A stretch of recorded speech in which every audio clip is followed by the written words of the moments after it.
The Fed15 podcast is presented by Serving Those Who Serve, a financial planning practice serving federal government employees and retirees all over the country.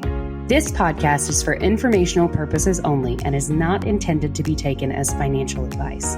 All listeners should consult their personal advisors before taking any action.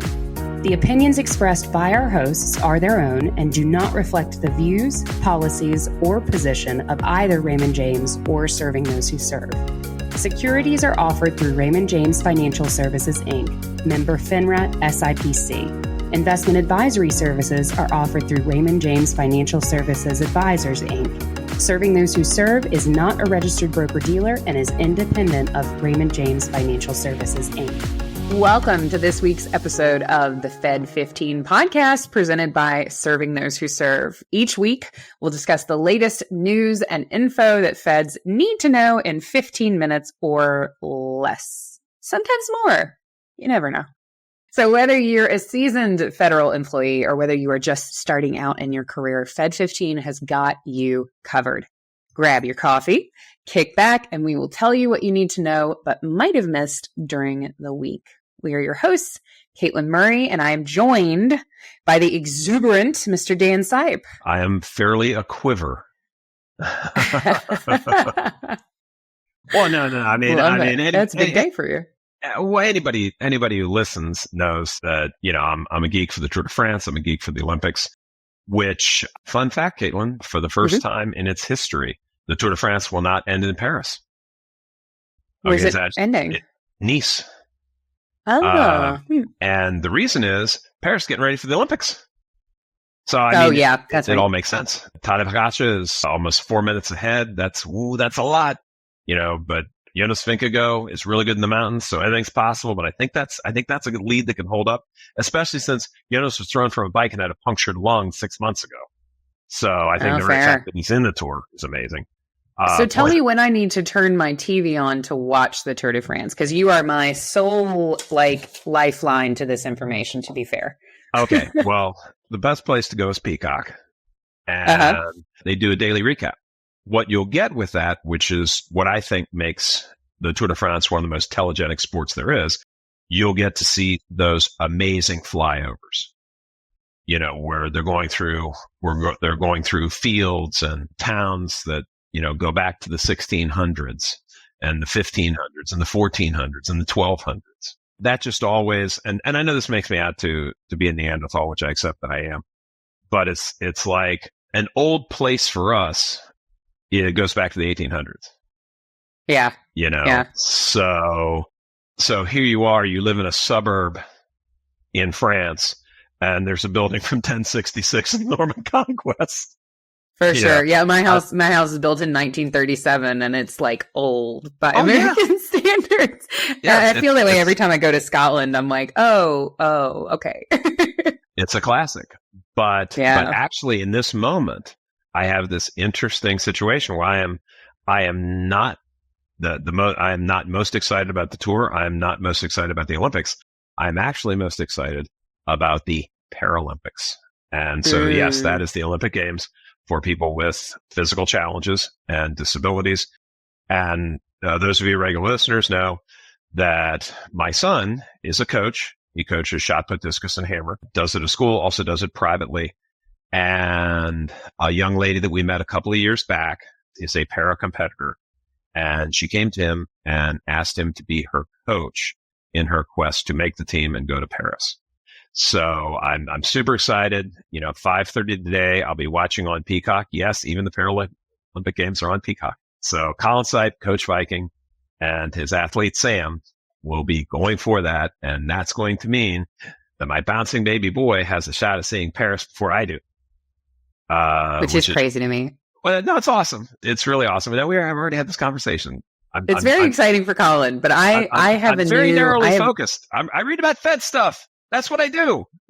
I have a new goal for Dan Sipe in 2025 to go to Paris. We have to figure out what sort of Fed-related goal we're going to have you achieve to get there. That's what you got to do, Katelyn. That's going to get me. That's going to get me quicker than that. But so if anybody's got ideas, ask STWS at stwserve.com. We'll route that to me. I actually kind of like that. Get Dan out of the house. Miss Mary will thank you. She is so patient with me, and she understands my madness here.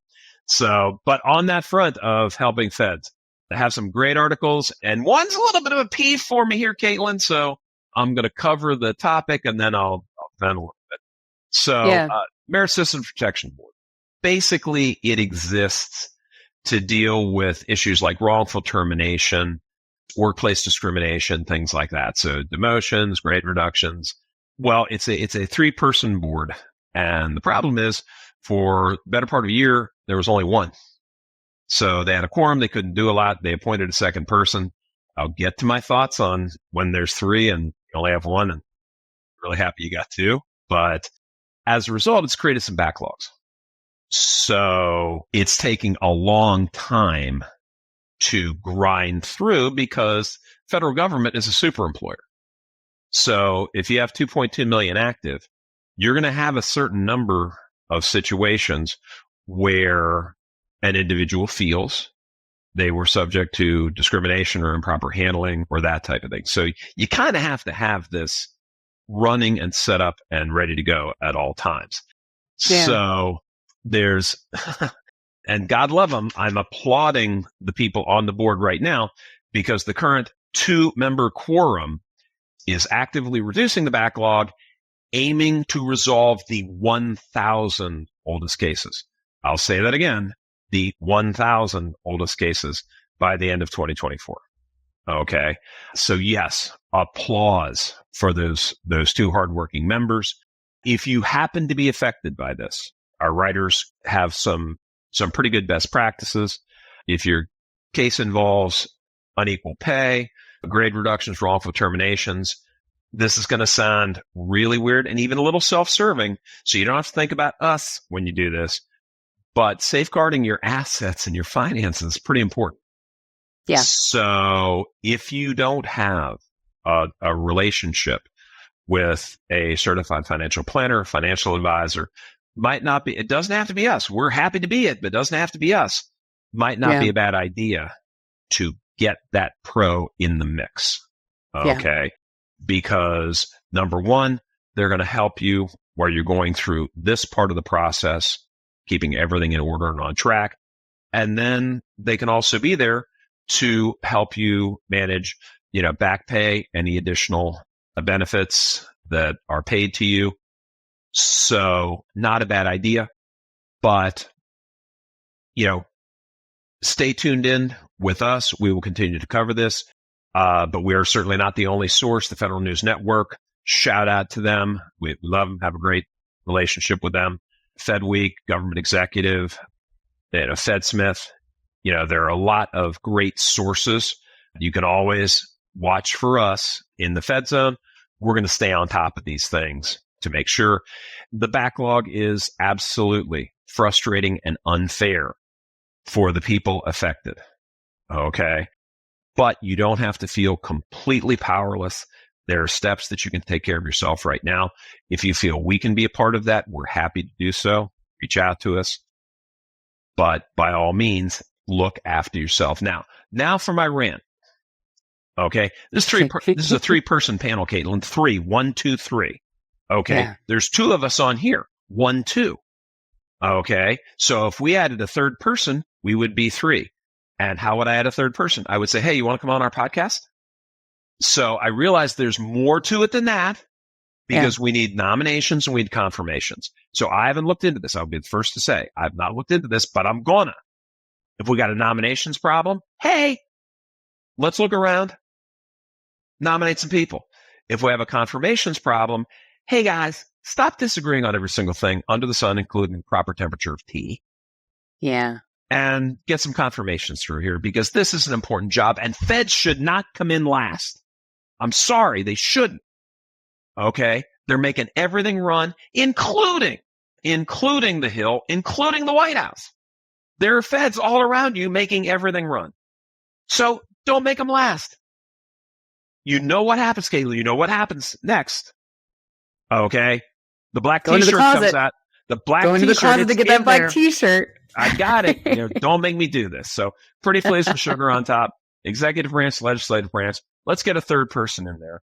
And good news is administrative law judges can pitch in on this. Let's get this backlog down. Fed should not come in last. Okay, rant over. So, Katelyn, I know you got some good news for feds who are in the TSP. Why don't you tell us about that?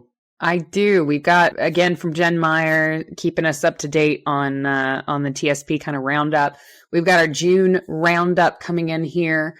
Obviously, so this is performance for the end of Q2 as of June of 2024. Obviously, June was a pretty good month. All of the stock funds in the TSP showing positive year-to-date gains. The C fund did have a pretty impressive return. We'll go through all the numbers in a second. And we'll talk about kind of where those returns are coming from in the C fund. There's a little bit of a yellow alert that I want to kind of put on there. Okay. F fund, obviously struggling. It's been struggling since 2022. And we had that double bear market in 2022. And I've talked about this a lot with clients who are wondering, why is this F fund so bad? It's not that there's anything inherently wrong necessarily with the F fund. It's just that the double bear market that we faced in 2022 was a situation, very rare situation, where both bonds and stocks were down at the same time. Normally, There's an inverse relationship. If your equities are up, bonds are maybe not doing as well. If bonds are doing really great, equity markets probably aren't doing as wonderfully.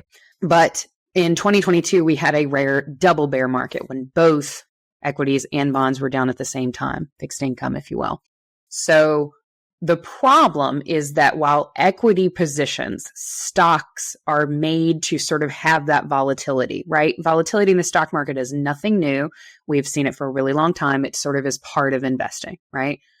However, when you get to bond instruments and fixed income instruments, that volatility is very different. So if you're looking at volatility like this in a stock portfolio, a bond portfolio, your volatility is probably more like this, right? So bonds aren't necessarily designed to bounce back from big hits like that, like what we saw in 2022. So there is hope on the horizon. Potential interest rate cuts towards the end of 2024 could certainly improve the F fund's performance. There is no need to sort of turn and run for the hills. I say all of that to say, yes, the F fund is underperforming. We know why. And it's not anything that's running, opposite of typical market behavior, right? Sure. You're just going to have to wait a little longer for the bond funds to bounce back because they're not designed to, ping back and forth like equities do. Bonds don't bounce the same way. They don't bounce the same. Yep. So with numbers, so we'll do our numbers roundup and then we'll talk a little bit about the C fund. In June, C fund had a return of 3.58%. Year to date, it's looking at, for C fund, is about 15.25%. S fund in June had a negative 0.1% return, but year to date it is up 3.28%. I fund in June had a negative 1.62 return, but year to date is up 5.85%. F fund in June had almost a 1% return. It was coming in at 0.94%. Year to date, though, it is still down negative 0.63%. And then Gotcha. G fund for June had a return of 0.38%. Year to date, it's tracking at about 2.21%, which I will call out is slightly under where we are with inflation currently. So just kind of raising a flag there. C fund in particular, I think, is one of the more interesting situations. So year to date is up 15.25%. You're looking at that as a Fed, you're thinking, wow, C fund's great. I should just move everything into C fund. No. The return that we're seeing here, this very impressive C fund return, which I know is very exciting. Everybody feels like a rock star when the market's up and they're making money. This return is driven by a handful of tech stocks. You've got NVIDIA in there, you've got Meta, you've got Alphabet. There's a handful of tech stocks that are making up most of that return. Now, the C fund, as we know, is basically the S&P 500 index. The companies that I mentioned are those companies that are boosting that S&P 500 return. Now, many different sources say that the S&P 500 is currently overvalued. The estimate of how overvalued it is ranges, but concern is definitely building since we've got just a few stocks that are heavily influencing the return there in the S&P 500. Sure. it's starting to look a little bit like a concentrated position, in what we think of as a diversified index as Americans, right? Despite the fact that it's really only 500 of the largest companies in the US, and the US only has 60% of the market share of the global market. But it's market cap weighted, Katelyn, so the big ones get most of it. Yeah, we think about the S&P 500 as this diversified index fund, and I really want to start to challenge that. I would start to challenge that assumption, looking at the fact that, so much of this return is made up on the backs of just a few companies. Sure. Sure, those might be big companies that you know and love, but I would question if you are all an S&P 500 or all a C fund person, question whether you're truly diversified and whether with the S&P 500 being so overweighted, if you're not potentially, balancing at the top of a potential cliff. So, but regardless, year-to-date returns in the equity funds for TSP are looking good. If you have concerns about your TSP allocation, if you have concerns about any of the things that we've kind of brought up, feel free to reach out to us. That's ask.stws@stwserve.com. Part of what we do for folks in the kind of initial consultation meetings is taking a look at TSP, seeing, how diversified it is and kind of what's going on there. We do periodically have some webinars on TSP planning, so that could be something that you can look out for there in the future. I believe our next one's going to be in August sometime. Yep. So definitely check that out on our website at stwserve.com. Very definitely. And I think that's all the time we have today, folks. That's it. But we will be back next week, as always, to bring you the latest updates you need to know to make informed decisions about your career and financial well-being as a Fed. You know it. And so that you don't miss that episode next week, be sure to subscribe to the podcast on our YouTube channel or on Spotify so that you never miss an episode. And please, please remember to share it with your friends and colleagues to spread the word. Indeed. Great advice. And for more information about any topics we covered today and more, be sure to check out our blog at blog.stwserve.com. Subscribe to the newsletter, the weekly serving, and you'll get the latest, our latest and greatest, right to your inbox every week. You don't even have to go looking for it. Absolutely. And for those who want to dive even deeper into learning about your federal benefits and financial planning for feds, we encourage you to join us for one of our complimentary webinars. We've got Understanding FERS for Special Provision Employees. This is a big one for our special provision friends. Absolutely. That's coming up on July 25th. It'll be from 1 p.m. to 4 p.m. And then we also have Understanding Your Federal Retirement Benefits. So just kind of straight FERS coming up on August 6th. And that'll be from 11 a.m. to 2 p.m. And I mentioned that TSP planning webinar. I do want to give you a date on that in case you're curious. That is going to be coming up on August 15th. And that one will be from 1 p.m. to 4 p.m. Now, of course, if you prefer a one-on-one approach, feel free to reach out to our team directly for a financial planning consultation at ask.stws@stwserve.com, and we can get with you there. Great advice, Katelyn. Okay, folks, I want to say thanks for taking the time for us today. Thanks for listening to Fed15. I'm Dan Sipe. And I'm Katelyn Murray. And we will see you next week.